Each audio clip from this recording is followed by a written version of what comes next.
To the podcast, hablemos de lo nuevo. For the G's, by the G's, que pasa en el terreno. Vienen jugadores y se van, traiga lo nuevo. A huevo. Doesn't matter where you from. Salvador, Mexico, Honduras, Nicaragua. Todo mi latino, come and listen for an hour. TikTok, que traemos lo que quiere. Todo lo que pasa dentro y fuera de las redes. Really? You don't know what it is. Reportamos con la lupa what we see at the digs. En las buenas y en las malas yo diré la verdad. Si cometen un error o tienen habilidad, la calidad del rival cuando viene a jugar. Facts. Yo no me muerdo la lengua. Got love for the crest in the city I came from. Los campeones de campeones y con copas mi race. No empezamos, empurgamos. Soy la voz de LA One. Soy la voz de LA One. Love. Yeah.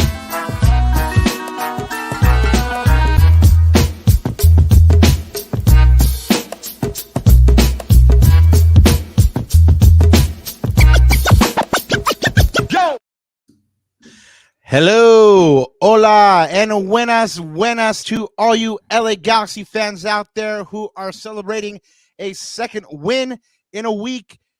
Boy, it feels good to be a G.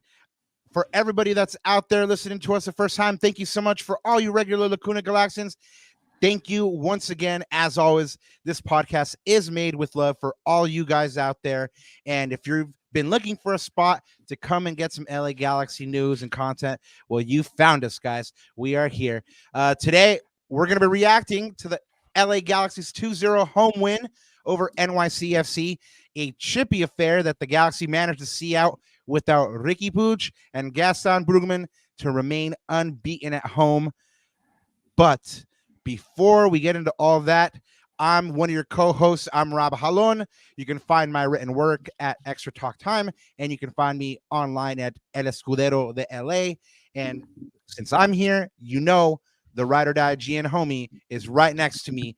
El Gitano Perdido, El Yerno Guapo, Anandita Kirana. Another win, man. ¿Cómo te sentís? Another day, another win. Man, exhilarating, Papa. It's exhilarating. Another shot at a 3-game winning streak. And you know what? I'm going to put that as my one-word match reaction. Exhilarating, an absolutely exhilarating win, right, by the LA Galaxy. And I've had a good day, Papa. Let me tell you that. Spain won today. We are advanced in the group stages officially of Euro 2024. And yeah, it's been a good couple of sports days, I might say. Yes, and it's only going to get better. I mean, I jump on Fubo to watch some of these games, and they have a whole tab called Summer of Soccer right now. So there's a ton of good soccer right now, and congratulations to La Furia for going through. I saw some of that game and yeah, man, Spain looked great. It's just a shame that they couldn't get more out of it, you know? Yeah, the Great Wall of Donnarumma. So that's pretty much that would be the la respuesta right there, Papa. What a absolute blinder by that guy. Going right out and buying him for my FIFA manager save, like stat. But you got some housekeeping to get through. So let him have it, Papa. And hello to Marinita in the chat. Hola. So guys, housekeeping, you guys can always block me or stalk me at Ananda Galaxiana, and of course you guys can find us on all our socials at Lacuna Galaxiana. So guys, if you have not followed us on Instagram, X, TikTok, yeah, we're everywhere. Go ahead and give us a follow. And of course, if you're visiting us for the first time, like Rob said, welcome to our YouTube channel. If you do like what you're listening to and you have not yet, go ahead and hit that subscribe button, guys, so that you know when we go on live like this or when we have amazing guests on. I know Rob's cooking up some stuff in the future. We've got some stuff in the works, so we will. I'm working on getting Raquinho right now, dog. Like I'm talking to his agent. Like I'm super close. What language does Raquinho speak? Do you know? Oh man, he's multilingual, bro. Like he's like a culture. Like, he's a man of the world, right? He's a culture. Yeah, no, I mean he's cosmopolitan. Raquinho, that one is. Yeah, Yeah, no, but exactly. like Ananda said, like keep it locked. We are going to bring you some guests here. We got some important matches coming up for the Galaxy, so for sure. Yep. we're going to try to bring you guys the different points of view than our own, so you guys get like all these fresh perspectives as well. Yeah, absolutely. And yeah, of course, guys, if you have not yet, and go ahead and do it now before you forget, go ahead and hit that like button, guys. It would really help out and for supporting the show. And of course, as Rob always says, put someone on. Go ahead and share this podcast to all your lovely peoples if they are looking for new LA Galaxy content to listen to, like Rob said earlier. But como siempre, antes de olvidarme, buenos días, tardes o noches. Okay. Y bienvenidos a otro capítulo de la Cuna Galaxiana. I feel like we're gonna like clip that and put it in like a remix of like I don't know, a beat or something. That'd be tight, right? Hey, that's that'd kind be of cool. a little jingle. I don't have like those, make a little jingle. I don't have those skills, but if any of you Lacuna Galaxians out there do, and you want to hook us up, we would be happy to.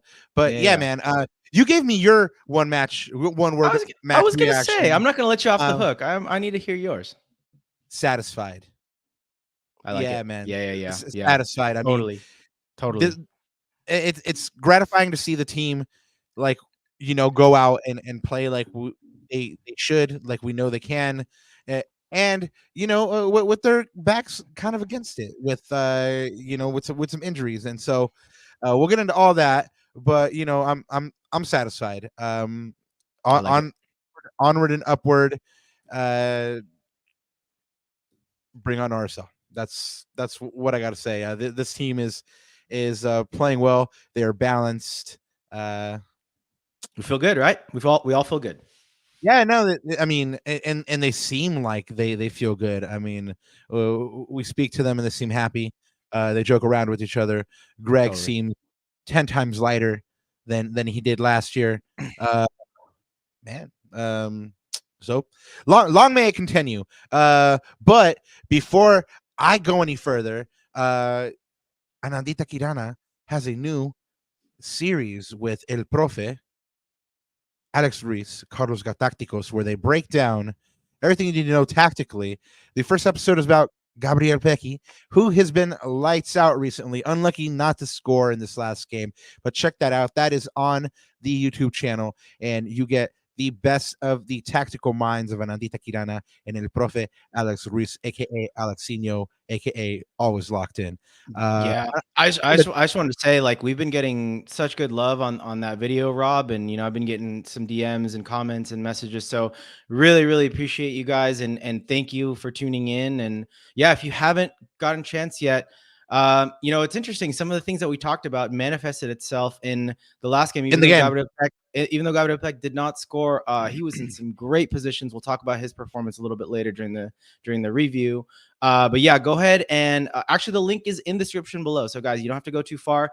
Go ahead and check it out. Maybe a little bit later or tomorrow. During your lunches, during your commutes, go ahead and check that out. Although I will say it is a little visual, so it might be a little weird. I don't know if you want to drive while you're listening to this, because we do pull out graphs and clips, and Alex and I pulled out a lot of tape. So yeah, go ahead and catch that, guys, because again, a lot of the stuff that we talked about on the video really has come through fruition these last two games. So hope you guys enjoy that, and yeah, the link is in the description below. And before we go any further, as usual, let me shout out to Taco, who is towards the end of their membership drive. Go ahead and support LA local journalism. They are super close, and they always give you the plug on the best taco spots. So support them. Subs start at like $5.99. Do the right thing, y'all. Do the right thing for Los Angeles. Speaking of for Los Angeles, Julian Araujo was out there doing his thing for Los Angeles the other day. Yesterday, that is. He was there in V Block, singing and dancing and alentando al equipo como que si de verdad es uno de nosotros. Y la verdad que lo es, porque creció en la academia. He grew up in the academy. He played for G2, and then he went up to the first team. And man, it's awesome to see him really feel those colors. Did you see any of these pictures or know that he was there, Ananda? Yeah, I saw it in the wasn't he there the last game too? The game, 2 in a row.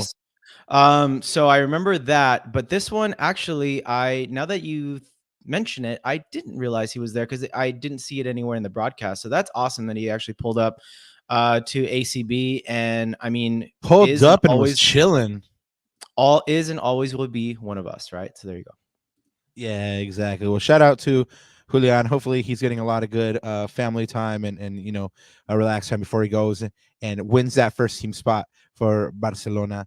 You know, and I'm gonna be honest, this next one really doesn't have that much to do with anything, because I don't know who came up with it, but this was probably my favorite moment from the game. I know I see Jamie fam from 1-2 in that picture, so I don't know if this is his, but I'm gonna try to track him down and find out if he knows where it is. But for those of you guys that are listening to this rather than watching it, it's that Jalen flag with "They Not Like Us," and they're darn not like Jalen for sure, who had another great game. It's wonderful to see him coming on, and the more match fit he gets and the more his understanding with Maya grows. Oof, Ananda, let's go. Not a surprise that this last game was a shutout. I mean, that's right. Yep. Yeah, I mean, stability. That's right. And you know, we're going to talk about depth a little bit later. I mean, in case one of those guys can't go, if we need to rotate, we've got experienced center backs on in the bench, right? Martin, Nephew, and of course we got Amino Garces, who hasn't even seen any playing time yet, and he's got a lot of potential. So good things to look forward to, man, that defensive department, I think. Yeah, so anyway, like I said, I don't know who did this, but I loved it. I spotted it from up in the press box, and I was like, "Ooh, I want that slap. I want that sticker for sure."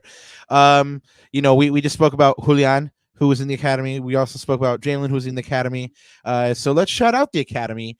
The LA Galaxy Academy, the U15s and the U17s participated in the MLS Next Cup, and we've bigged up the academy already and spoken about how it's wonderful to see the continuity between the academy and the first team, the second team, and you know, just the success that these teams are having right now. But they continue that success. The U15s are in the final against Chicago Fire. They beat Atlanta United in the semifinal 2-1.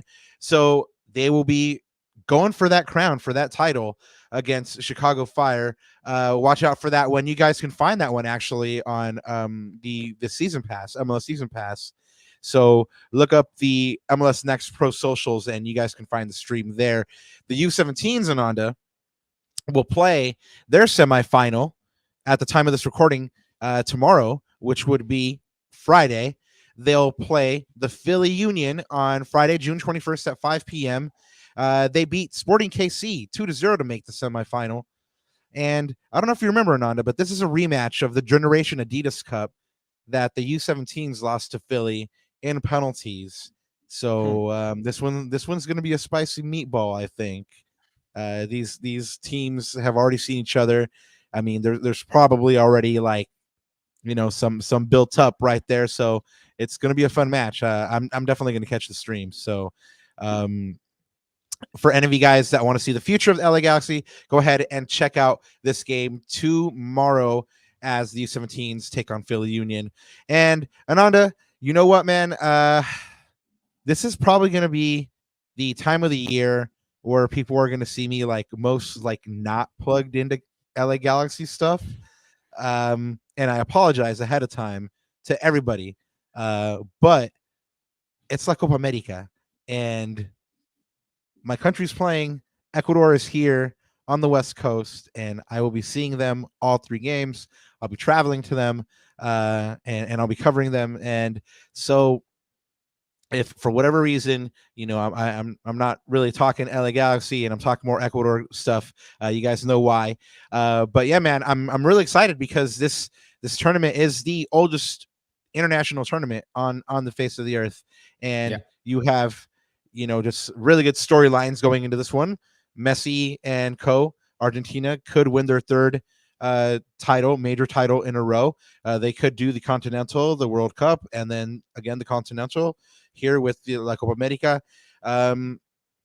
So and then you have like other really good storylines like Colombia not losing in about 2 years. This tournament's on U.S. soil. What will the U.S. do? Will they get out of a good group or a hard group against teams like Uruguay?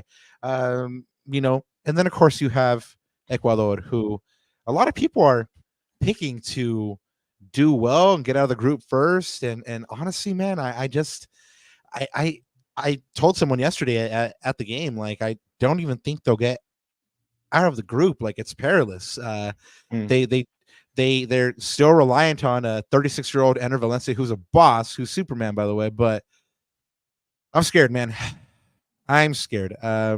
Hopefully by the end of next week, they'll be sitting on 6 or 7 points, and in the next round, we'll be jet setting off to Texas to go see them play in the quarterfinal. But this tournament started today, and I already mentioned Messi and co. Argentina opened this tournament against Canada. Canada put up a really good fight, Ananda. They actually were unlucky not to score a couple of goals in the first half. Dibu Martinez made a couple of really good saves, and they were able to kind of withstand some Canada pressure. Right after the second half started, Julian Alvarez scored on a rebound. He ended up taking home man of the match honors.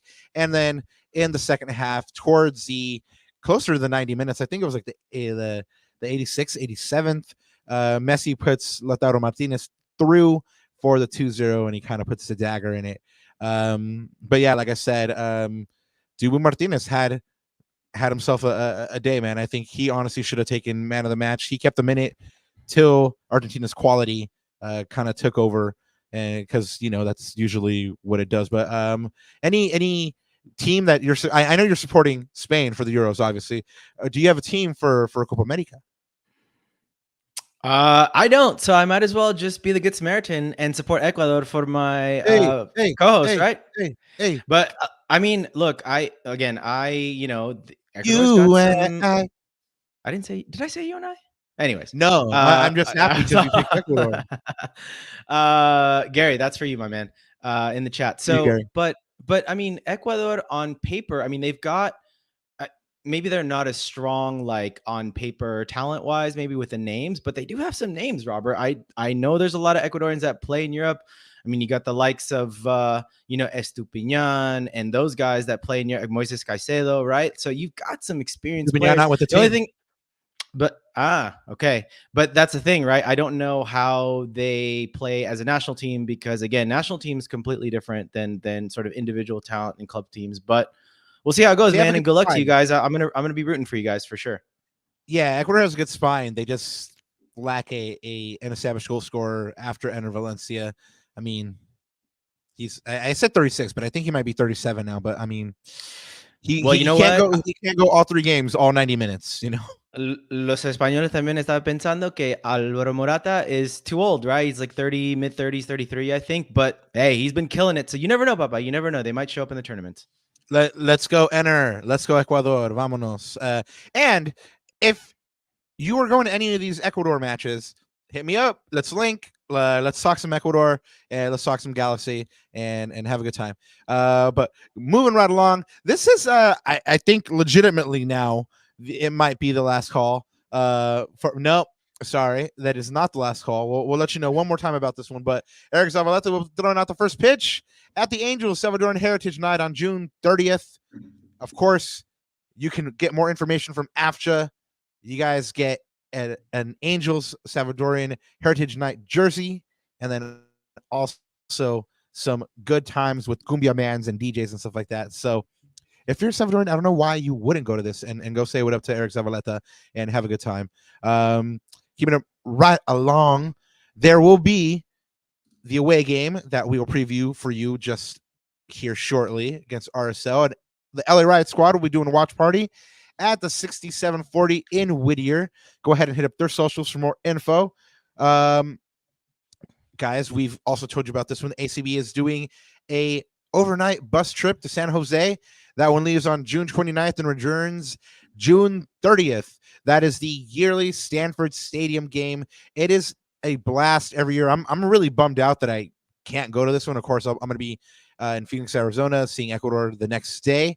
But I legitimately thought about being in San Jose and then flying out to Phoenix, Arizona the next day. It just seemed a little bit too rough, but these are fun games, man. And especially like if you've never been to one of these, go ahead and take it in with ACB and make some great memories, make some good friends and stuff like that. And speaking of ACB, they're doing their June fundraiser for CRSELA. CRSELA is an organization committed to working with at-risk trans youth in Southeast Los Angeles. Go ahead and hit up the ACB socials. They have an Amazon wish list that you can donate to right now, and then you can go ahead and find that on those socials. G's Run LA is doing that 5K, y'all, July 6th. Capping at 96 participants. Go ahead and sign up. I know that is filling up quickly. You'll get a finisher's ribbon, a drink ticket, and a mug. Ananda, didn't we talk about like a bet last show? I think whoever loses that bet should have to do the 5K because it sounds fun, but it also sounds grueling, and I almost died. Shout out Drake. So anyway, I think that should be like the thing that the loser has to do. But if you're doing this, don't go so hard at the July 4th Rose Bowl, man, because that's right. Only a couple of days before, and it's already shaping up to be a cracker because you have the two Los Angeles teams tied on points right now with only 2 more match days, so they'll be around each other on points, making this game really, really juicy. And of course, El Tráfico is always crazy, but then you add in the Rose Bowl, then you add in just what's happening in the standings, and man, it's gonna be it should be one of those like legendary matches. I can't wait for it. But we're now only 14 days away from it, and of course I gotta let you guys know, I told you guys about it last time, but parking is $60 on the day of the event, so try to buy parking beforehand. It's $50. Parsons campus is doing a shuttle. If you want to park there, it's $30. Gates open at 1:30, so if you want to get there early and tailgate and stuff like that, you know what your options are: Parsons or parking there for $60. First 25K people get a commemorative poster. Ananda, we got to get that. For sure. I mean, if you guys are gonna have a good time too, maybe ride share is an option as well. So a lot of ways to get there, guys. Party responsibly for sure. Yeah, we all say bet responsibly, but party responsibly as well. Yeah, guys. Tomorrow's the last day to RSVP for the LA Galaxy Beach Cleanup at Cabrillo Beach on June 22nd. They're doing that for World Ocean Month, and they're doing it from 3 to 5 on June 22nd. Afterwards, stick around, hang out with some G's, and catch the RSL versus the Galaxy game at San Pedro Brewing Company. And for anybody that isn't in the know, Liga G season 14 is back. July 10th, there will be a new champion that will start to ascend to their throne. Ananda, do you have any thoughts on the upcoming season? Real quick. I mean, because you're the manager here of Lacuna Matata, so we're getting an exclusive interview here. Everybody from Liga G with the manager of Lacuna Matata. What expectations do you have for the new season? I'm going to keep it short and sweet like Decky. We're going to be a problem next season. Thank you. Yeesh. And then mic drop. Bah. Exactly. Okay, cool. No, cool. I like it. Well, guys, if you haven't heard of Liga G, look it up, man. It's super fun.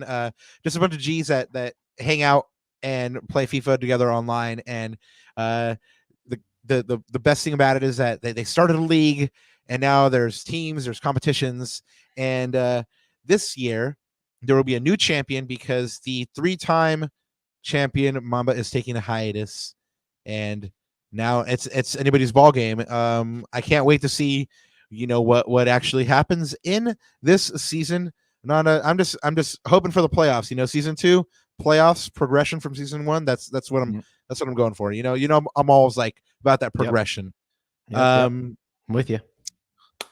Guys, let's finish here up with these announcements with your VCFC update here. off the strength of their last win, which they won in penalties 4-2 after being tied 2-2 in regulation. That put them third in the standings with a 6-4-3 record, 26 points. And this team is been pretty consistent. They've only lost once in the last 5. Their next match is now at the Willy Roll on Sunday, June 23rd at 5 p.m. against Vancouver Whitecaps 2. And MLS Next Pro has seen fit to give them a 6 ranking for the performances. So, they have been as high as number 2 in those rankings, but they did cop a loss. And then I believe the penalty wins don't count for as much as like a regular win. So they have dropped a little bit, but you know what? This VCFC team is chock full of emerging Galaxy talent. So I trust them to go ahead and knock back up there. Of course, it depends on if one of their pieces named Gino Vivi actually does leave to Saprissa. I did see a picture of him at the digs the other day. So he's at least in Los Angeles. So we know that for sure. So like I said, unless I see an official, I still consider him a Galaxy player. So yeah. And since we saw him there, but yeah, check out VCFC the next time they're home on June 23rd. Ananda, I keep on saying it. We got to get out to a match over there, man. Just a little road trip. Road trip. Again? What do you call it again? The Willy Roll, bro. The Willy Roll. There it is. Yeah, it's like the William Rowland like stadium or something. I like Willy Roll. I'm with it. Hey, yes. See, you gotta make it slap. Look at you. You're being a nice guy tonight. Ecuador and now the Willy Roll. Like I like it. Go ahead. Maintain that pace. Yeah, we just gotta share the good vibes, Papa. You gotta share the good vibes. Hey. We gotta enjoy where we are versus where we were last year. So there you go. Yeah, no, for real. I mean, it's. I spoke about progression earlier. We're going to talk about more progression here in a moment. But yeah, let's get into the match. I said satisfied. What was your one word again? Exhilarating. Ooh, satisfied and exhilarating. Are we still talking about football here? Moving on. Daddy, chill, bro. Daddy, chill. All right. Moving on. Yeah. Okay. So, all right. So we do have some folks in the chat who are putting some good comments in there. So I want to know about this. No Riqui Rocket for RSL. Thoughts? Yeah, we'll get to that. We'll get to that in the preview. Really quick though, before we get to actual football, Gary Cambrone has an interesting question for us, Rob. If you had to get rid of one between Champurrada or Horchata, what would it be? Yeesh. Hey, it'd be Champurrado, but it'd be hard. Yeah, but by a hair. Yeah. But I love Horchata, and I do like the Mexican version and the Salvadoran version as well. So it's like, Yeah. Interestingly enough, my mother-in-law makes an Ecuadorian drink, and she calls it ponche, which is like punch, but like, but no, she calls it ponche, and it's kind of like, kind of creamy, like eggnoggy. It's like it's good. It's reminiscent, and so I like that one too. So anyway, but yeah, Horchata. We're keeping Horchata. All right, Ananda, what did you think of this lineup, man? We had some injury, concerns going into it. Riqui was out, Johnny's out, Gaston's out. Tell me what you saw, man. Well, I think we mentioned this last time. We would hope that JP would be fit enough to start, which he did. I did see a tweet from Josh from Corner of the Galaxy pregame, or I think it was during the day, say that probably he would get about 75 minutes. That's what Greg was planning for, and I think he got about 75 minutes, right, if I'm not mistaken. So, I think, again, this was the lineup I think that we expected. But as I always say, man, it's not necessarily about who's on paper or who's on the starting sheet. It's how we deploy that lineup and how that sort of, progression phases out throughout the game, right? So, but with the starting lineup, I was pretty happy. I mean, this was Greg was kind of forced into a lot of these, right? We saw the same midfield three. So again, one of the things that I always say, at least, or I always think about with the lineups, is let's not put square pegs in round holes. Let's keep it simple, and everything should take care of itself. So, yeah, you're right. I mean, Greg was largely forced into this lineup, but it's interesting because it's a strong lineup. Yeah. And that you're missing two of your key players and a really good depth piece, and you're still able to field a very competitive team, like a really good team actually. And so shout out to Will Coons, who absolutely done miracles on us, because look at the depth in what you have. Last year Riqui went down injured and there was no creativity. This year, I mean, Gabriel is stepped up. Diego Fagundez has stepped up. JP has stepped up. Dejan has stepped up. Again, Will Kuntz, kudos to you, sir. Yeah, but I was a little worried because there was only one out and out attacker in Miguel Berry on the bench. There was a bunch of center backs, Garces, Zavaleta, Cáceres. Who else did I name them all? Zavaleta, Nelson, who came in the game, and then you had the young kids, right? Lepli and Parente, who got his debut. We'll talk about that a little bit later as well. So yeah. And Gary Cambrone saying Malachi Jones looked wild for a bit. I even tweeted it out, Gary. Malachi Jones looked like Vinicius Jr. for about 30 minutes there. I mean, he was wilding out for sure. Oh man, it was rough and tumble. I was like, look at these cats going like they're literally like in gangs in New York. I mean, they want to rumble. JP got the worst of that. We'll get into that a little bit later. But yeah, like we said, this was what Greg had. He always speaks about pragmatism, and he went with what he had. And he didn't try to get cute. He didn't try to get creative. He just played what he had. So shout out to him. Well, let's get into the match summary here. This is the second of 3 matches for the Galaxy this week. They'll have another on Saturday, which we'll go ahead and preview for you here in just a little bit. They earned the 2-0 shutout win over NYCFC at the Digs. That's 5 games played at home against NYCFC. The Galaxy hold a 3-2-0 record. This was their 4th consecutive match won at the Digs, and in that span, they've outscored their opponents 11-4. Dejan continues to play well. He notched a goal and an assist for the 2nd consecutive match.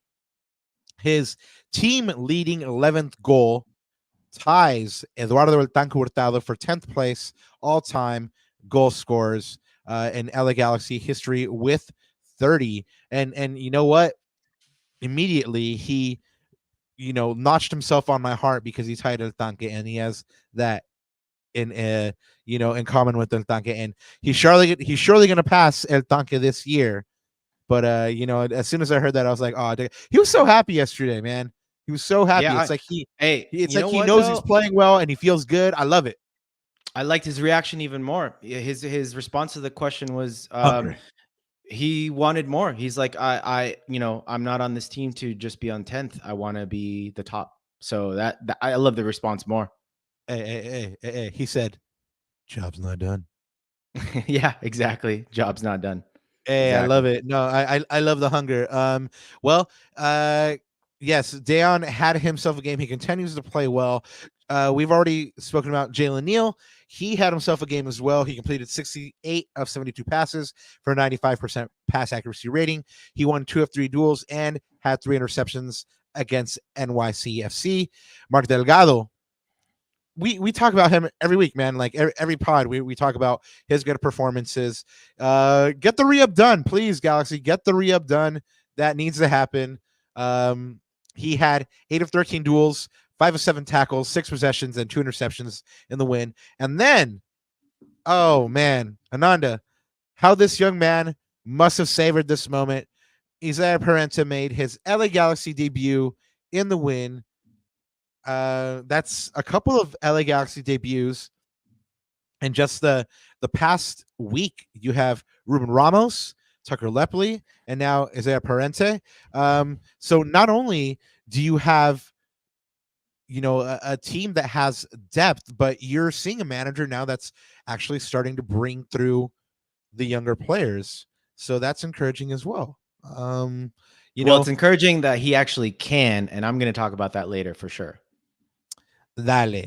All right. Well, there was 2 goals in this one, Ananda. The first half goal, which was kind of a cluster, and Dejan just kind of pokes home after Gabriel Peck's shot is well blocked by Ruiz. And then that second one, man, it was a thing of beauty. It was a thing of beauty. Obviously, if you haven't seen it, I'll try to paint the picture. Gabriel Peck's running up the right. He notices he's not going to be able to beat his man for speed on the wing. He kind of slows down to let Dejan hit him on the overlap. He plays the little shuffle pass to Dejan. Dejan no has look shuffle pass. No look shuffle pass. Yeah. As well. The no look shuffle pass, exactly. Dejan has a presence of mind to square, but not square like just square straight, square back. And then the moment of pure bliss where Jay plays the dummy run like he's going to hit this first time, and he leaves it for Diego Fagundez to rock it home for just deposit just ever so beautifully for the 2-0.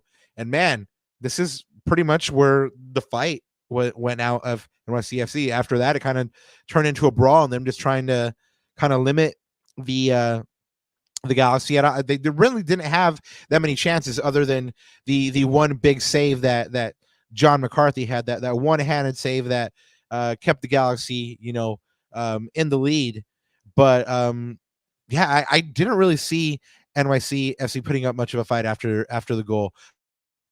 Ananda, but of course, the stats will call me a liar or not. ¿Qué tienes para nosotros? So let me pull up these stats, guys. Let's see. There we go. Flash that up there. So yeah, it was really interesting, Rob. So I did take a look at this before, and the stats on paper actually showed that it was somewhat of an even match. I mean, 52% possession for the LA Galaxy, 48% for NYCFC. But, we had 11 total shots versus their 14. But of those 11 shots, we created an XG of 1.66. So our chances were a little bit of a higher quality, or a higher version. And if you watch the game from minute 0 to minute 90, you would probably agree that was the case. I think we were the more dangerous team. We had the more clear-cut chances. 5 of our shots were on target versus their 4. We both had one big chance, but of course we finished ours and they did not, Robert. So sometimes soccer is a very easy game, right? You finish your chances on one end and you defend well on the other, and that's it. That's the name of the game right there. And it could be that simple. Possession wise or passing wise, pretty even as well. 492 to 421, not a huge disparity. So yeah, it's interesting, man. When you look at the stats, like I said, soccer is a simple game. You just finish your chances on one end and defend well, defend as a unit, and you can get really clean victories just like this one. It's funny you say that. You say soccer is a simple game, and I was gonna wait to bring this up, and I didn't even table it on the agenda. But me, I like being a rascal and throwing you curveballs. But I read Ralji's comment here. What's up with the refs not calling for us? I'm not a conspiracy theorist, Ooh. but ...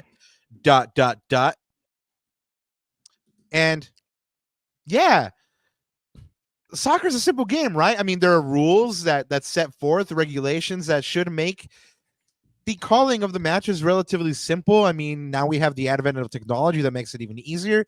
Now we have things like VAR. We have referees that are stationed elsewhere so they don't get influenced by the crowd, and they can make judgment calls very, very quickly. And yet, they decided not to give the Galaxy a penalty for the mauling that Joseph Paintsill took.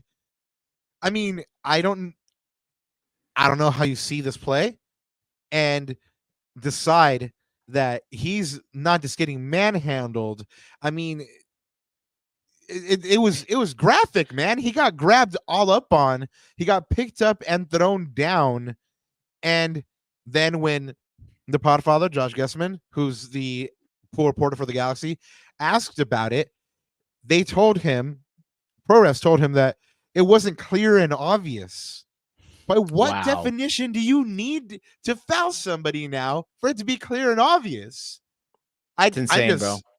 I get heated on this one because it's like, you know, I understand why Greg Vanney went off on his, you know, his meme last year, the one where, you know, like the one where he has the arms. Yep.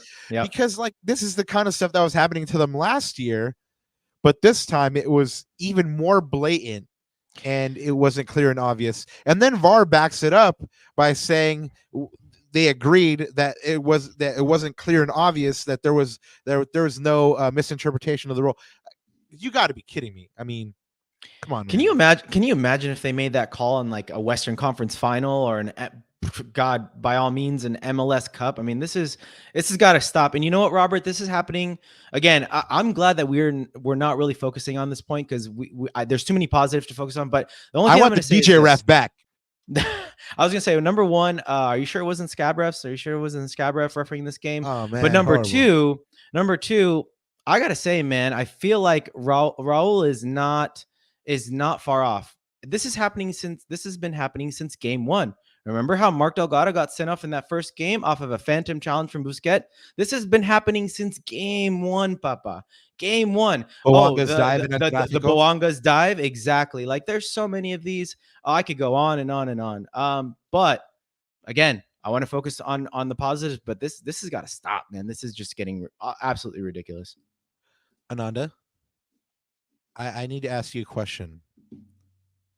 So, in the lead up to El Tráfico, I've been approached by someone to interview Denis Bouanga.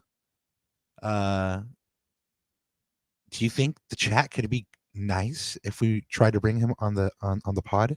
Ooh, don't ask me, bro. Do you think they could behave? Ask the people. Don't ask me, Papa. Don't ask me. Chat, what do you think, chat?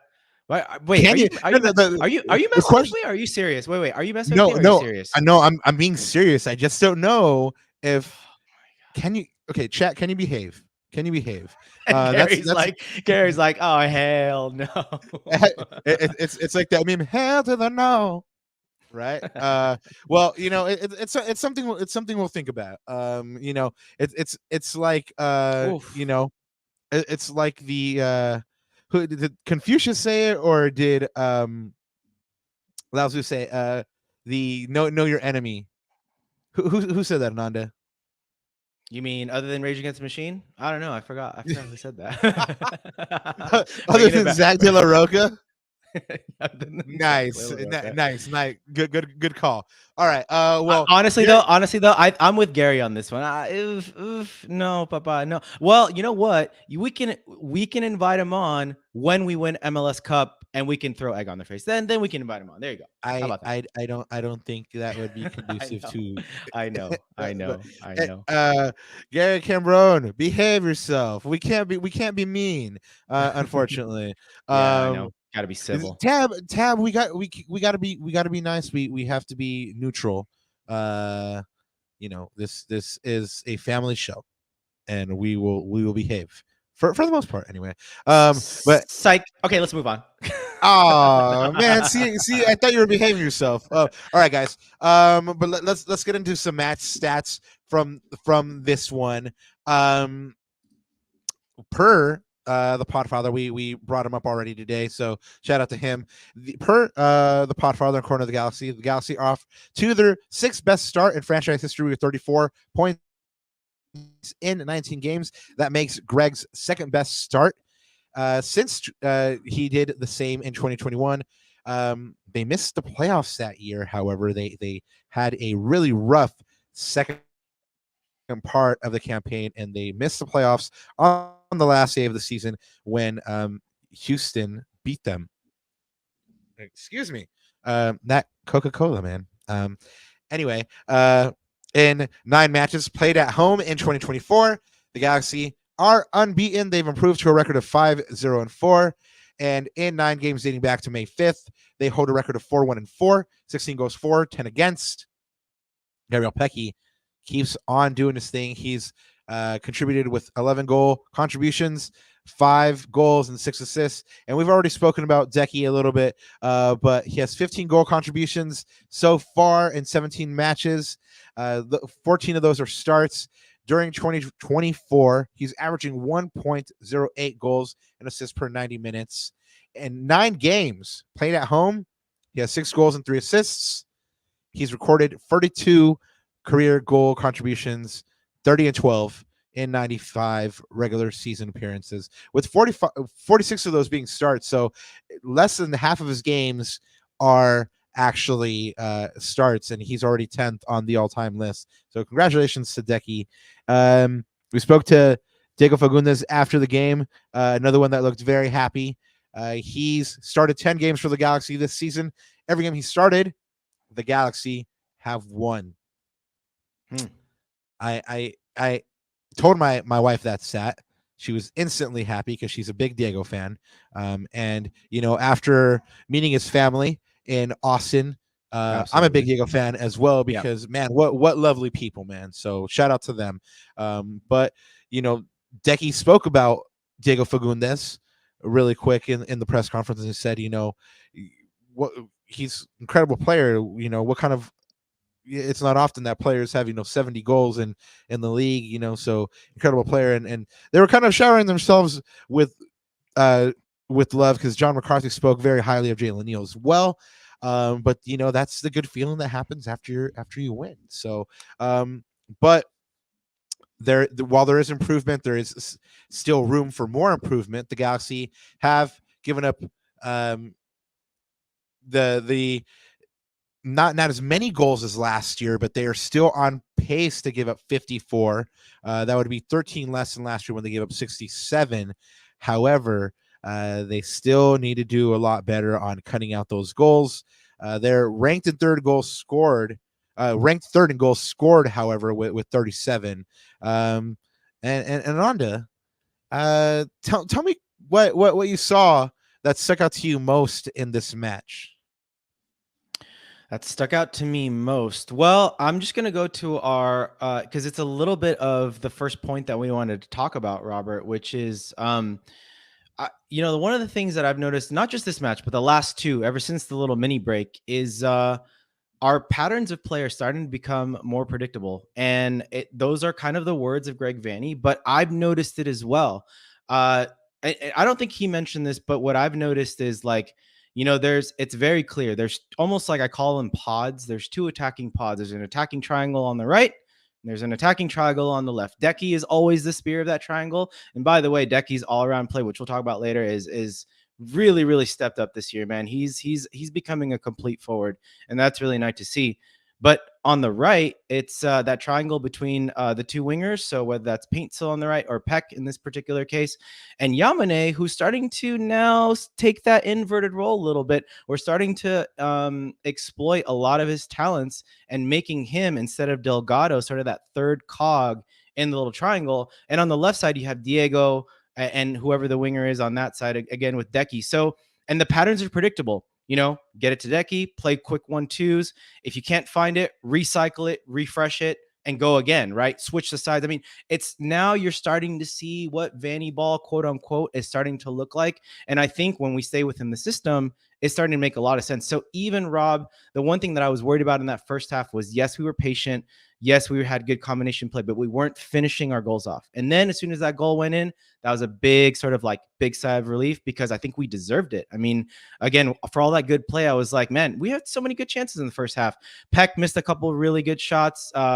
In fact, he did like a little Luisito. Decky did like a Luisito, like, oh, I'm going to fake shot it. And then Peck sort of flubbed it on the shot there. But a lot of really good chances, and it was more of a sigh of relief we got that first goal. But yeah, man, that's what I saw, and I'm hoping this pattern continues for the rest of the season. Yeah, I was very impressed with their patience, to be honest. There was NYCFC pressed very, very hard. It's almost like they knew we need to press hard and get something early because we're going to peter out. And the Galaxy has been a better second half team, so I'm pretty sure from my perspective anyway, like their game plan was come out and try to get something early, try to stick it to them, try to win the ball up high the pitch, and they tried really hard. And what I was very impressed about is that the Galaxy were using those attacking pods really, really well to get out of the press, and they weren't panicking. I mean, there were a couple of misplaced passes, yes, but for the most part, they did really well in breaking that press and getting out.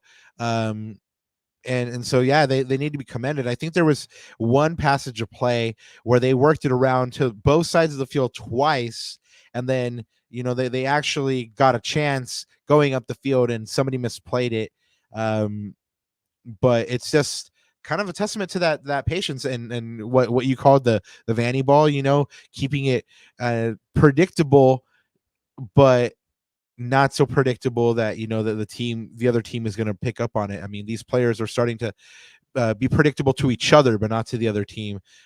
So it's good to see, and it's good to see a guy like Diego Fagundez step up, and be able to take a big part of this team and the success of this team in the last two matches. Well, what have you thought of Diego's play, man?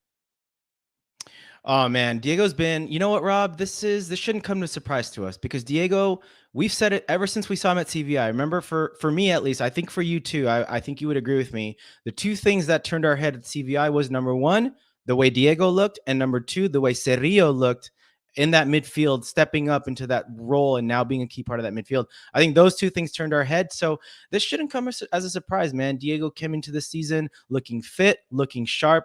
He's always been ready. And man, what a servant to this club, right? I mean, it's funny because if you look at before the season, we looked at that $1 million salary and we're like, okay, is he good value for money? Man, he's been amazing value for money. What a fourth attacker to have off the bench. And his impact and his imprint on this team is undeniable.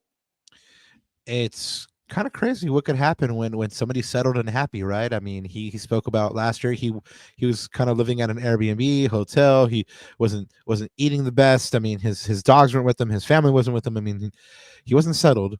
Look what happens when a player is settled and happy.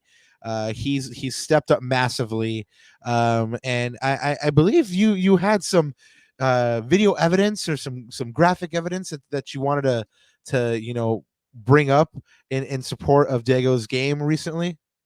Yeah, well, there's a couple of interesting sort of tweets. So shout out friend of the show, Alex Ruiz. He said that Diego Fagundez has been so good in place of Riqui Puig during the last two games. Sure, he doesn't have the same ability as Puig has, but he's such a steady presence. He's very tactically disciplined and plays his part defensively, a key part in LA's last two wins. And Agreed.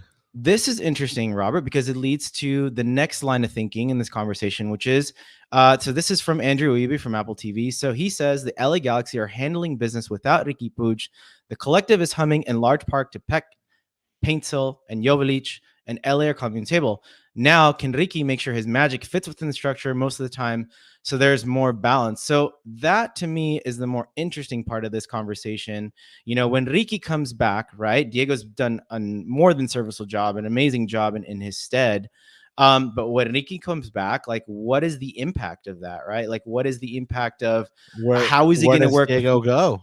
And, well, where does Diego go, number one? But, again, for me, I'd rather have Riqui than not. But it's interesting because Greg Vanney also had an interesting comment about this and sort of not only how we function with Diego in the lineup of the last two games, but also how he sees Riqui coming back into this. So I'm going to pull up the comments by head coach Greg Vanney.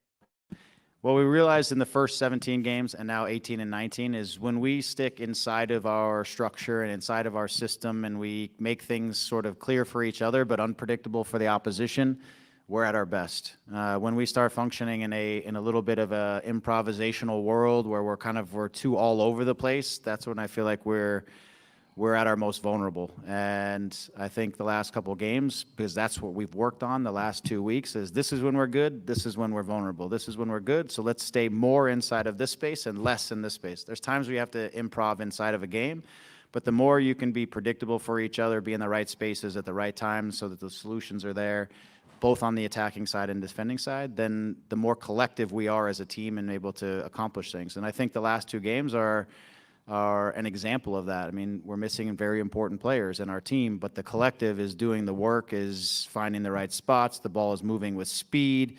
And because of that, wonderful things are coming out of it as well. So I think it's the momentum is important, but also the realization of these very specific things is also really important out of these last couple of games, and we need to keep repeating.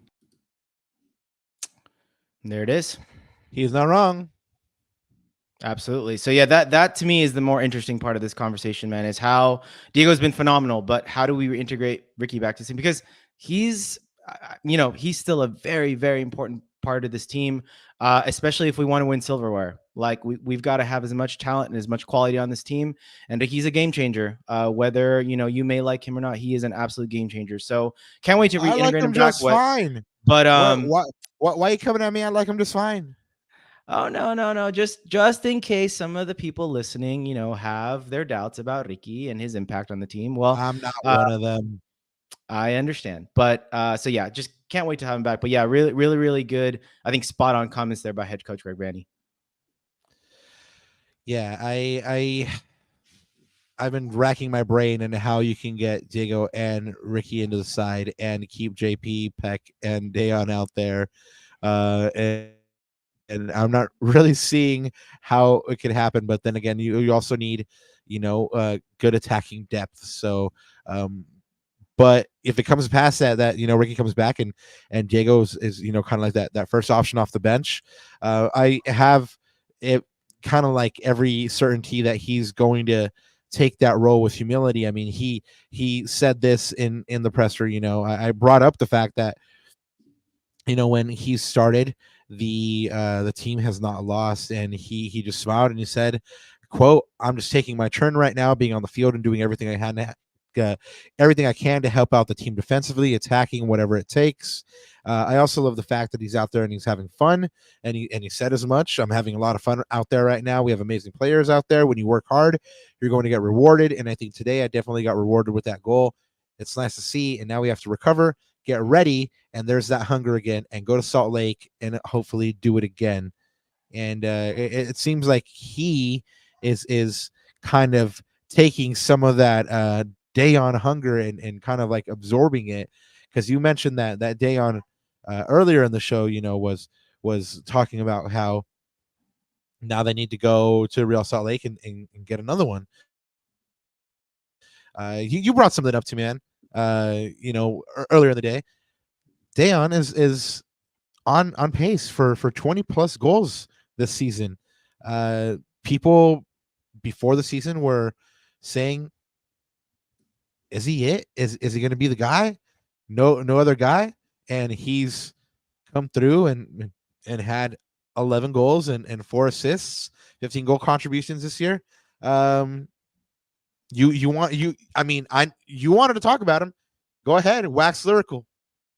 I mean, it's an I flashed it on the screen there, and this is like not me trying to be hyperbolic or anything, but I mean, guys, he's on pace for 20 plus goals. I mean, who would have thought, right? Before, not me. I think he was. What did we say? We had a prediction. What do you say, like 12 to 15, something like that? I can't remember our prediction. I called 15. Yeah, like 15, but he's on pace for 20 plus. So it begs the question, right? I mean, if you're a 20 plus goal scorer, you've got to be in the consideration at least. Again, maybe not win it, because MVPs are always a popularity contest. We know this, but at least in contention, right? And then, it's funny because even the conversation's even interesting within our own club. Like, is he more of a MVP contender than Riqui is? Because we know Riqui is the guy that, he's the one, he's sort of the face. He gets more of the plot, etc. But man, Decky, you cannot deny his production this year. He's been absolutely good. And not only, he's been labeled a little bit, I think, unfairly as a guy who just scores tap-ins. You know what? As I said earlier, his all-around game has been impeccable this year. His back-to-goal game, his layoffs, his that pass. Passing. You get that pass, right? That cutback. So again, not only the pass, Robert, but the movement before that to receive the ball and then to make the pass, right? There's 2 things in that movement. So, I mean, again, not to be hyperbolic, but a guy that's giving you this much output, that's making this much impact on the team, is he a legit MVP contender? I mean, I would argue that he is. He's in contention, right? And he's not even a DP. Look at that. Exactly. So hats off to Dejan, man. Huge season. Really quick before we keep talking about Dejan, Gary Cameron has a question, Ananda. He says he's going to veer off topic, but how can we as listeners support the show? I love this pod, super rad, but I noticed there was no option for super chats.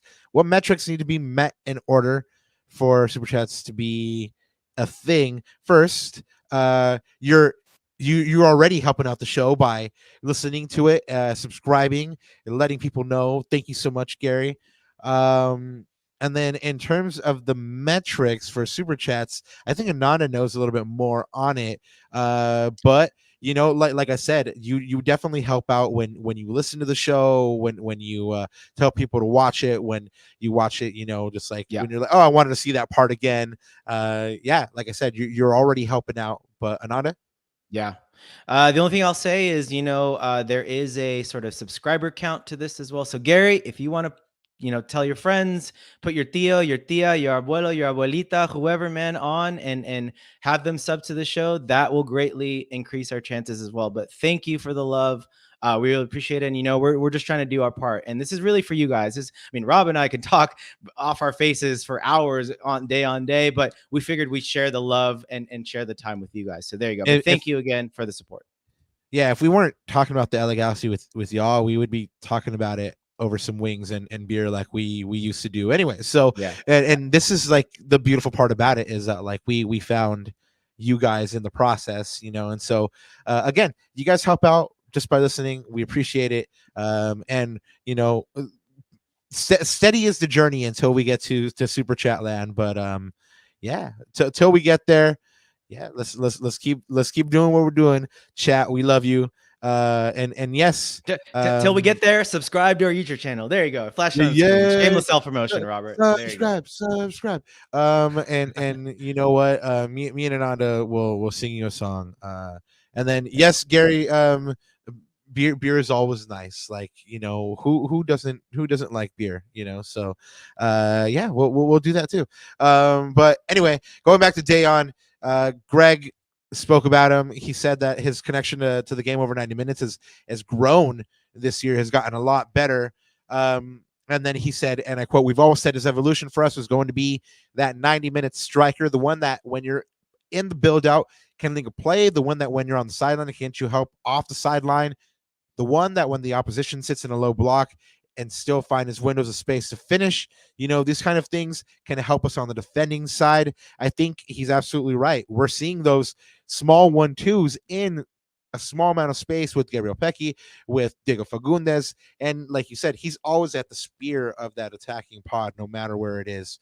Yeah. So I don't want to naysay on you, Ananda, because he's probably in the conversation for MVP contender if it wasn't a year where Leo Messi and Chicho Arango weren't going off. I mean, right. Yeah, I mean these two cats, you know, have like, I think Chicho has like 16 goals? Is it 16 goals? Yeah, I think it's 16 and 5. It's 16 and 5 for 21 goal contributions. And I think Messi has like 18 goal contributions or something like that. So they're doing just a little bit better, but again, like you said, kind of a popularity contest, these things, you know. So but who's to say that he doesn't completely go off in the last couple games here and starts getting brace, starts getting a hat trick, you know.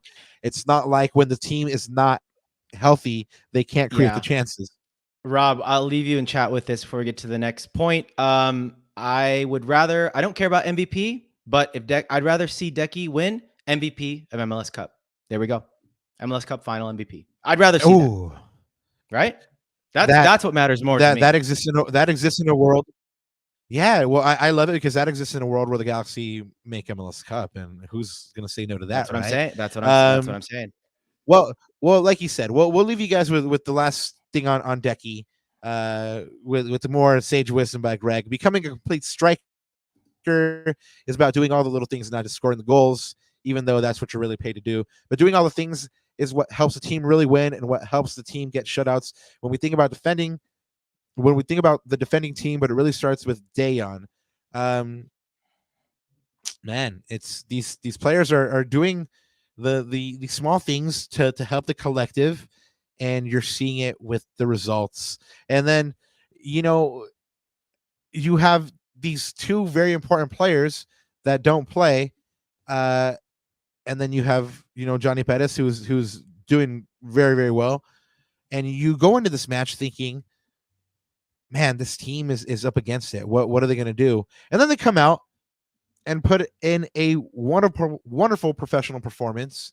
So Ananda, you asked me if I think this is the most complete 90 minutes of the season. Chat, I'm gonna throw it back to you guys. Is this the most complete 90 minutes for the Galaxy this season?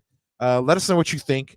But I would say so. I think the balance is being found. I mean, they didn't really do a lot wrong. I mean, they did mess up a couple passes there, playing out of the back. I mean, John McCarthy saved them on that save, but for the most part, they played a really, really professional game. I can't find fault in it, other than that they should have probably had another couple goals. I mean, Gabriel Pecky should have had one or two. Oh, should have had one. Should have had at least one. But this is the team finding that balance and that strength within the collective. Like Greg said, sticking inside of that structure, and you're seeing like a calmer team. I mean, you're most of the time when you're at a Galaxy game and it's 2-1 in the 90th minute, you're sweating it because you're used to the Galaxy giving up that lead. I didn't feel that in this match. I didn't feel that at 2-0. I'm always like, well, this other team is going to score and it's going to be 2-1, and then it's going to be hold on to your hats for the last 10 minutes. I didn't feel that in this game. I felt like they managed it very, very well, and it was, you know, just being predictable for each other.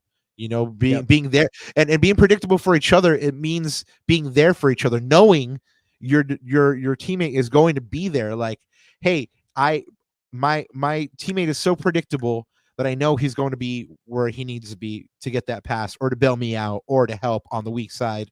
So the team is playing for each other, man. I love it. And you know, just kind of back up on. Oh, go ahead. Oh, no, go ahead. Finish your point. No, I was going to say, and again, this team was up against it.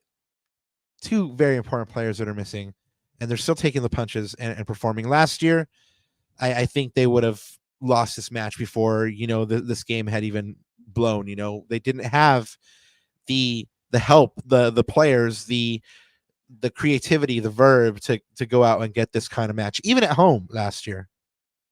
Yeah. And what have we said all year, Rob? Ever since we had that conversation with C Miles, so shout out C Miles, wherever you are, man. Managing the game, right? Game management, learning how to win. We've said these things from the beginning of the year.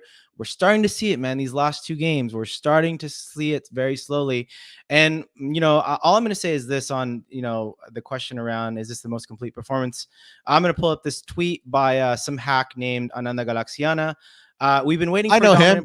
I eat wings with him. Yeah, exactly. It's some hack out there. We've been waiting for a dominant performance, so would love to see us get, and this is at halftime, by the way, so would love to see us get another 1-2 goals, close the game out early, and allow us to bring in the kids. Tucker, Mo, give Garces Paredes their debuts in front of the home crowd. And we haven't been able to do this, right, Rob? And we were able to do this because why? Because it was a complete performance, and the kids got to run out. So good times all around. Time out. I just said I eat wings with him. I also eat wings with another guy named EliLesser, and if you haven't seen it, he was in that Volkswagen commercial. Looking fire. Shout out. Yeah. Shout out, big Eli, coldest white boy, not named Austin Reeves, man. This guy was in front and center, shouting out the LA Galaxy, go Landon Donovan.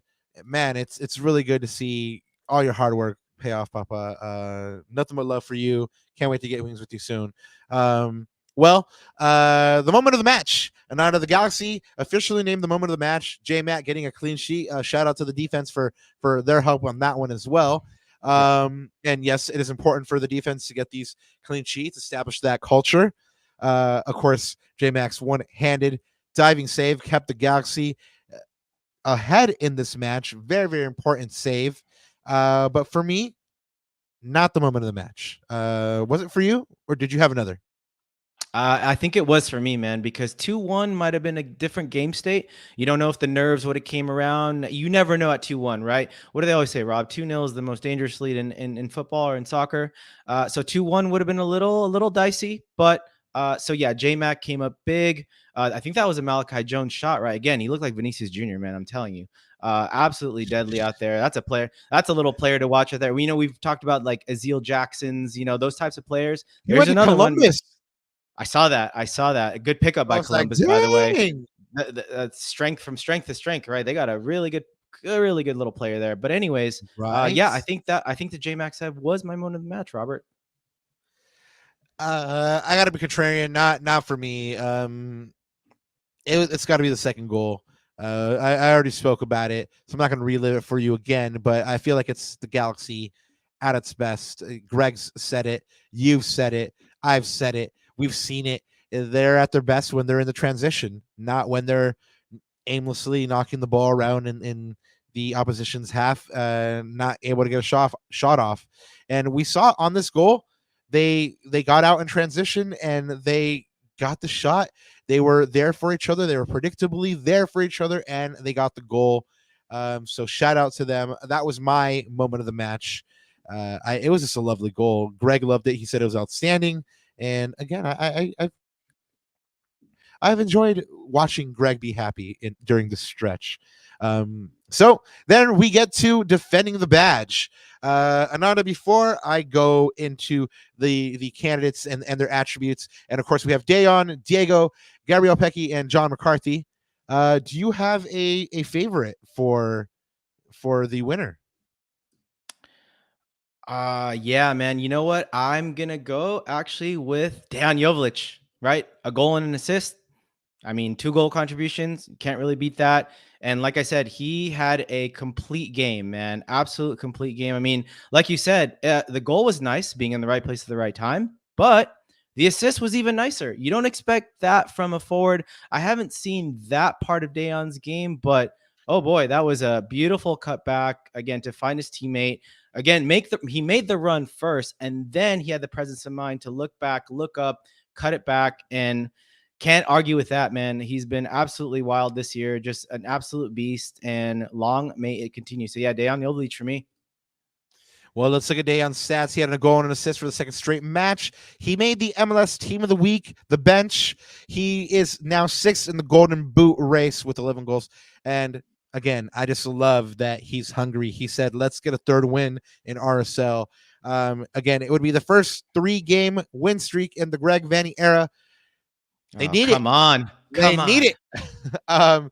We've also spoken about Diego Fagundez a lot today. He got his 3rd goal of the season. He's doing the work where needed. He's just being humble about everything, and he's playing lights out right now. He's being a big part of their success in this last little stretch. Gabriel Pecky, we've spoken about him as well. He had an assist in this match, a 95% pass accuracy rating, 10 possessions won, and 2 successful dribbles. And then again, we have J-Mac, who made 4 saves, had his 3rd shutout of the year. He had 29 of 36 successful passes for an 81% pass accuracy rating. Always be throwing, and a 7 out of 13 accurate long balls. And then he was also on the Team of the Week, Ananda. He also made the bench. So we have 4 pretty worthy candidates. I mean, Jalen Neal played well. Auda played well. Mark Delgado played well. Yep. Yeah, absolutely. So it was really hard to kind of like whittle it down, right? But Melvin, speak it to existence. By the way, I believe it's possible to get 3 straight wins. Speak it into existence, my man. What's there up, you go. Melvin? Well, welcome into the chat. Scott, welcome in. XPH, love y'all. Good to see y'all. Rob, do you have a defending the badge before we find out who the people's vote was? Man, it's hard because there was a lot of good performers and Good problem to have. Yeah, it is a good problem to have. Yeah, I think I have to go Dejan as well because he's being consistent right now. A goal and an assist for the second straight match, and he's available as well right now. Like during a rough stretch for depth, he's being able to be counted on and being like, okay, well, the midfield is usually what the Galaxy can count on. It's like to be strong in the midfield, but right now it's like, okay, well, up top we're set. We're banged up in the midfield, but up top we're set. We're getting goals. So it's Dejan for me. But of course, it's not about what we want or about what we thought. It's about what all you guys thought, and the people have spoken. With 132 million votes, you guys have spoken, and Diego Fagundez has won with 53% of the vote. Congratulations to Diego for taking home another defending the badge. I believe that his second one. That's right. Yep. Got a few folks now in second. We got to get that leaderboard up, man. Next show. Come on. Yeah, got to get that leaderboard up. Yes. Come on, guys. Let's do it. Oh, you mean me? Okay, never mind. Yes. Okay, yeah. We'll try to get on that, guys. But yeah, vámonos. Animo. Yes, vámonos. Yes. So Diego is the winner. Congratulations to Diego. Uruguay, ¿cómo estás? Let's go. He did have a very nice message for Uruguay fans coming into this Copa America. Go ahead and check out that press conference on our socials. But now the Galaxy has taken care of business at home. 2-0 against Nycfc. Now they go into their next tough match against RSL Part 2. The Galaxy is on the road for this one. They'll play RSL away on Saturday, June 22nd at 6:30. Let's look at where they are in the standings. Essentially, it boils down to first versus third, y'all. But let's look at the numbers, right? Through 19, the Galaxy is 9-3-7 with 35 goals for, 27 goals against. At the same point of the season last year, they had 16 points and a record of 3-9-7 through 9 games. Right now, they have more than double their points through 19 games last year. They are just 2 points off their entire points total from last year, Ananda. And it took 29 games to get to the same points total last year. Hey, that's progress, right? That's pretty insane if you ask me. But yeah, I mean, even who did you ask? Who did you guys ask that question to? And he was like, "Wow, I didn't realize it." Was that Decky? Can't remember. But he was just like someone put out the stat, and he was like, "Oh, wow!" Like, I didn't even realize that. So, what a difference a year makes, like we always say. And I actually put out a tweet about this, about how, Greg deserves a lot of credit for he deserves his flowers for the turnaround, right? He has now the players available to him to play the way he wants. It took a couple years and a couple transfer windows to get bad contracts out, to go ahead and get a bad administration out. But now that he has a competent administration backing him, the players to play his system, we're seeing what he can do. I don't think it was a mistake that he won the treble in Toronto. I don't think he just mistaked himself into it. So, and I think now we're starting to see that kind of pay off. Yeah, I even said in the preseason, man, last year was a wash. Like, I didn't even count last year. Like, last year was just, there was too many external extenuating circumstances around that. No coach could have coached through that. I think it was a rough time for everyone. But the other part that I do want to say there, Rob, is let's not get too excited. I want to see this consistency. We'll talk about this preview in a second. This is going to be a tough game. Okay, job's not done. A really good litmus test for this team. Really, the next couple games, right? You got RSL, San Jose, then of course the 4th of July battle against our crosstown rivals. So let's not get too excited, but the signs are good. Now we've got to see this on the road, Papa. On the road is usually where kind of you see the best of a team, right? So got to see it on the road and got to see that performance, not just at home but on the road as well. Yeah. Plus the LA Galaxy's 3 losses have come on the road. So they are on 34 points. They are still third in the Western Conference. They are actually tied for second with LAFC. LAFC leads on goal difference. They remain in 5th in the Supporter Shield standings. They are 7 points back from Miami, but they have a game in hand, and they are on 1.79 points per game. And their opponent over the weekend is RSL, who is first in the conference. They are 10-2-7. They have 40 goals for and 22 against. They're on 37 points, averaging 1.95 points per game. Their last match was a 4-3 win on the road versus Sporting Kansas City, and they are unbeaten in their last 15 games, which is a club record for RSL.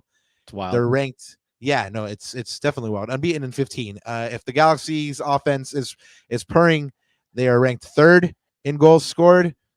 Well, RSL is ranked second in goals scored per match. They have 20 goals scored in their last 7 games, Ananda. So they've been producing, man. This will be the 60th meeting for these teams. They Los Angeles hasn't won an away game in their last 5 matches. But they do lead this all-time series 24-20-15. They hold a 20-17-13 record against RSL, and even though they haven't won in the last 5 matches, they haven't lost in their last 4 against RSL, dating back to 2022. That's October 1st, 2022. In the last regular season match away at RSL, they got a 3-2 come from behind win against RSL, and again, that last match that they played was at the Digs, a 2-2 tie. Chicho Arango started the proceedings off with a brace before the Galaxy came back through Peck and a stoppage time. Miguel Berry goal. Kobe Cosmo was like really trying to get on the pod today. Shout out Kobe Cosmo. Your brother and Primo Raquinho says hello. So yeah, that was the first Miguel Berry goal, man. It was in that stoppage time for that match. So he kind of rescued that one right there at the end. Off that Riqui cross. But Ricky's not going to be there, or most likely won't be there for this match. Take us through injuries, man.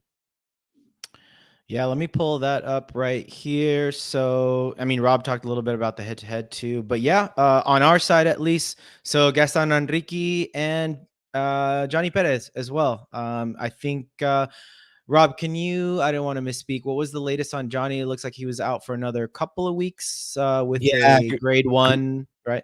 Grade 1 hamstring. Greg said another 2 to 3 weeks before we can get him out on the field, which actually means about I don't want to speak for the medical staff, but 2 to 3 weeks before they can get him out on the field, probably like another month before they can get him game ready. So you're not seeing Johnny. Yeah, you're not seeing Johnny for like a month to a month and a week, month and a half. So probably after Leagues Cup, even maybe. Yeah. So who knows? Who knows? Yeah. I mean, and it's unfortunate because he just starting to get time and he was starting to play well. Well, the only good thing about this is that it makes a transfer for Johnny in the window that much harder because you don't really move players when they're injured, right? So, so that's the only silver lining. But yeah, it could be a while. But Greg said that Riqui is kind of day to day. They're kind of seeing how it goes. I personally would be surprised if we saw him, especially if he's day to day. You've spoken about it a couple times here on this pod, how Greg has been very risk adverse, not really willing to throw the baby out with the bathwater and just roll the dice and go for it. I mean, let's face it, if the Galaxy do lose this match, it's not like their season is over. So you don't risk Riqui Puig with throwing him in there before he's ready. But they're still going to miss these players. I mean, it's still 2 very important players in Gaston Bruggeman and Riqui Puig, and Gaston is definitely out for another couple weeks. So yeah, they're out. But yeah, hit us up with RSL. Yeah, RSL looks like there's some key players missing, man. You've got a really good defender, Justin Glad. He's out with an ankle injury. Pablo Ruiz is another notable one as well. And then you've got some other folks, Marcelo Silva, Kevin Bonilla, Eric Holt. But of course, the key thing, Robert, and I was hoping that this would happen, but I guess it didn't, obviously. I was hoping that either one of Chicho or Andres Gomez would get called up for Colombia for Copa America, but that's not happening. So they are definitely going to be probably in the lineup as well. And I guess speaking of lineups, do I have that graphic up there? There you go. I'm going to flash this up on the screen there. But it's not bad, though, because you want the Galaxy to be tough opponents, right? Like Sure. you said, this is a measuring stick. Like if they can go out there and, you know, with the lineup they have, take care of RSL away, take first place out, do it well, or even if they don't do it well, if they, you know, hang on for 1-0 victory, if they can take 3 points away from this team, first place away, you know, with the lineup they have, with the injuries they have, get that first 3-game win streak, man. Psychologically, you're boosted. Yeah. But it's interesting. If you look at the lineup, I'm going to look at the right side for a second, because I think that's interesting that neither Chicho, actually Gomez started, but Chicho did not start the last game. So I'm pretty sure that, their coach had in mind they were looking at this LA Galaxy game as a really big game, and I'm sure they wanted to rest Chicho for that as well. So really interesting lineup change there. But again, 15-game unbeaten, Rob. It really doesn't matter who they have in their lineup, right?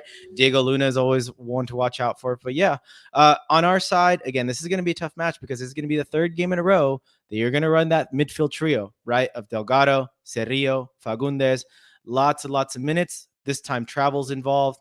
We'll see how the rest and recovery goes for that matchup. I mean, not a long trip, thank goodness, but still got to get on a plane. You miss it.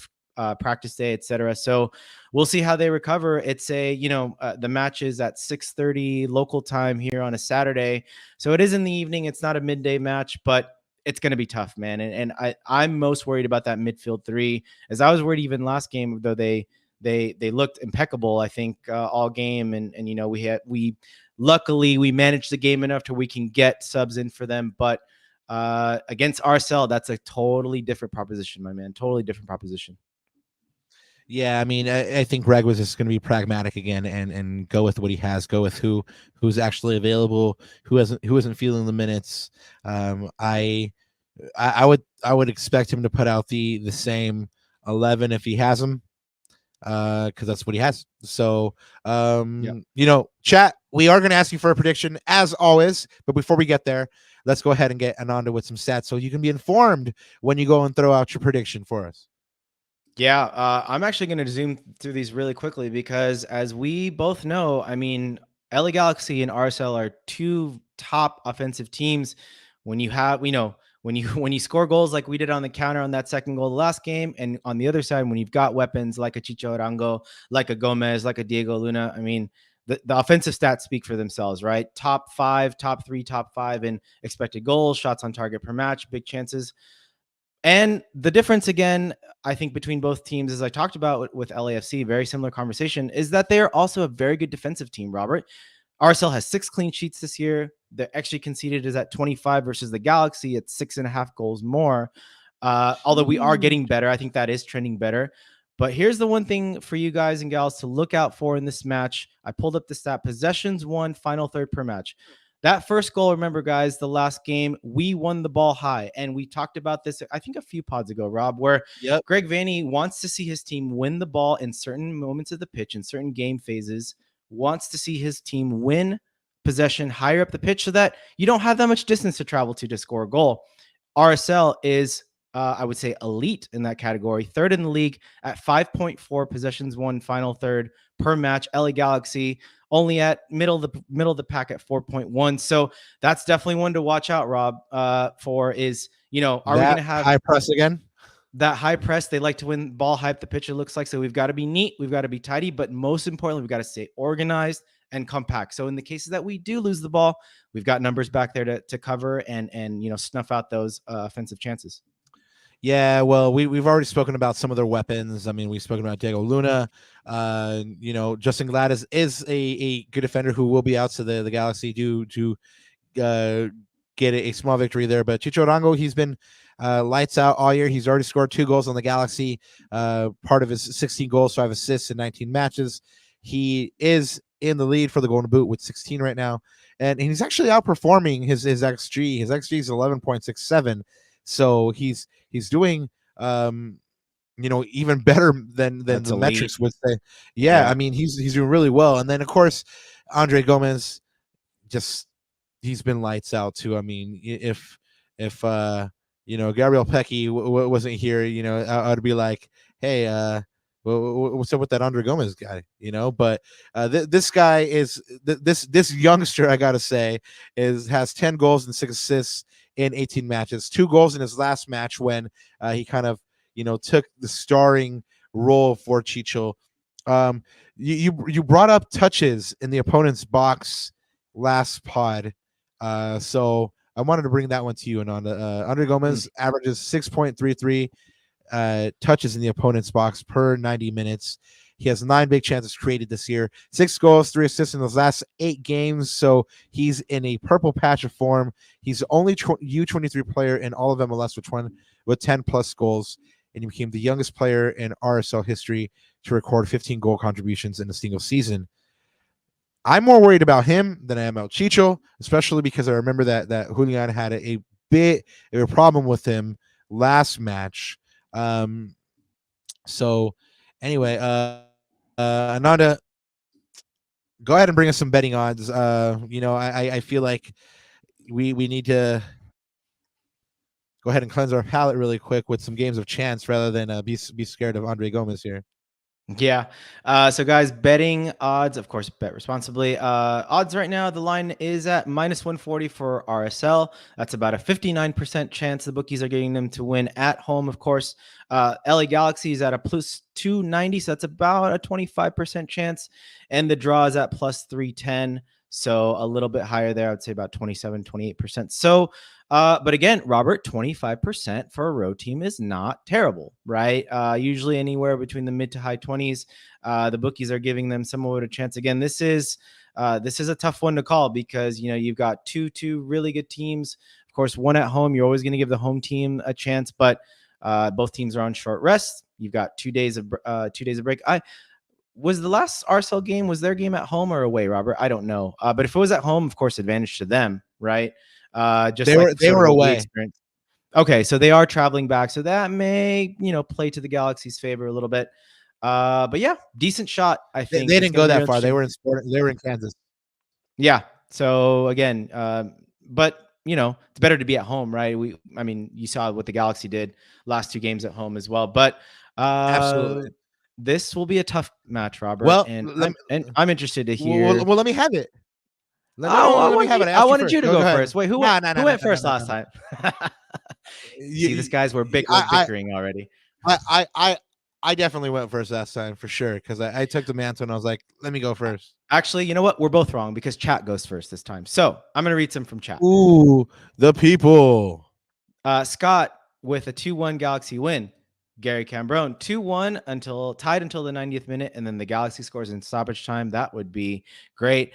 I am not too far off of these guys, Robert. I'm actually, though, going to go for a pretty tight 1-1 draw. Something tells me that we are going to go in this game a little bit on the back foot's the wrong word, like a little bit more reserved.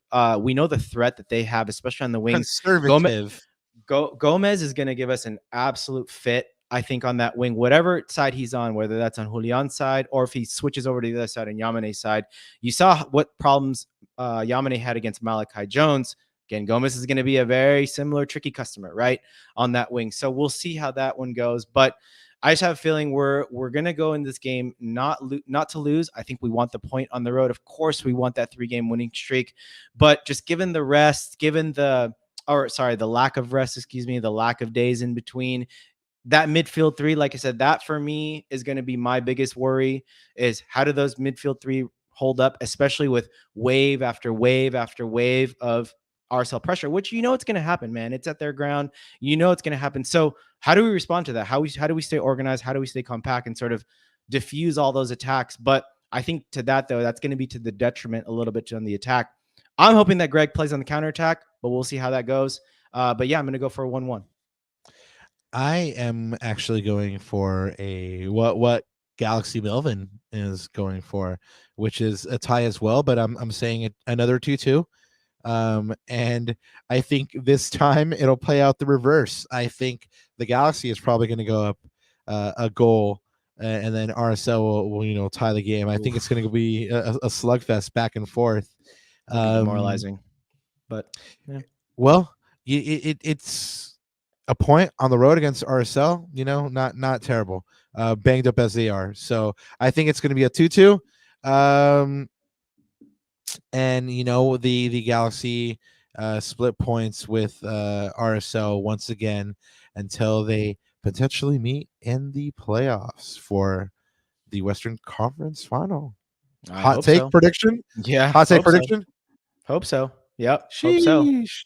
All right. Well, there you guys have it. There's our RSL preview for you guys. After RSL, it's another Cali Clásico, and the Galaxy is still on the road. They will go to San Jose on Saturday, June 29th. They'll play the Earthquakes at 7:30 at Sanford Stadium. Stick around for a beautiful fireworks show afterwards. Their next quote-unquote home game is at the Rose Bowl, El Tráfico, a cracker of a match that's shaping up to be on the 4th of July. And man, if it goes by any indication that of last year, it's going to be a memorable night. The Galaxy is actually back at the Digs on Sunday, July 7th, where they'll play Minnesota at 7:30. And on to the next 4 matches are difficult, man. You have a first place match right there, then a Cali Clásico, which is always charged, then an El Tráfico, and then a game against a pretty good Minnesota side.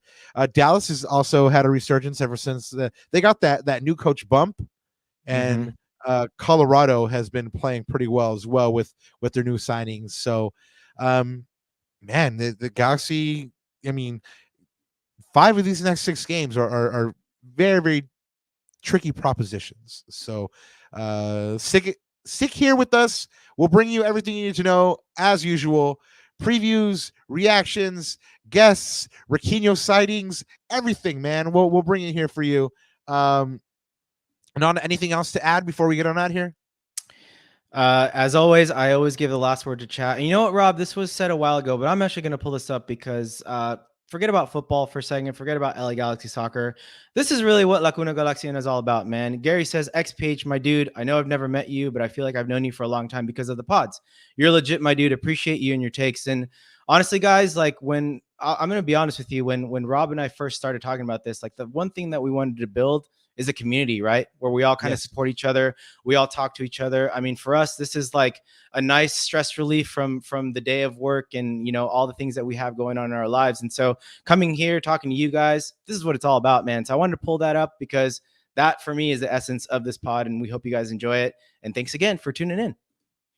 Yeah, we can't say thank you enough. As usual, you guys are the reason we're here, and we just love the fact that you guys take some time to hang out with us and listen to two schmoes talk about soccer, basically. Man, we're just very humbled, and thank you so much. And yeah, I think that's where we're gonna wrap it up today. LA Galaxy have a tough match against RSL away. Of course, we will bring you a reaction pod on Monday. Watch out for that at 9:05. And yeah, until we meet again, chat, you know where to find us, youtube.com/@Laguna Galaxiana. And one thing left to say. G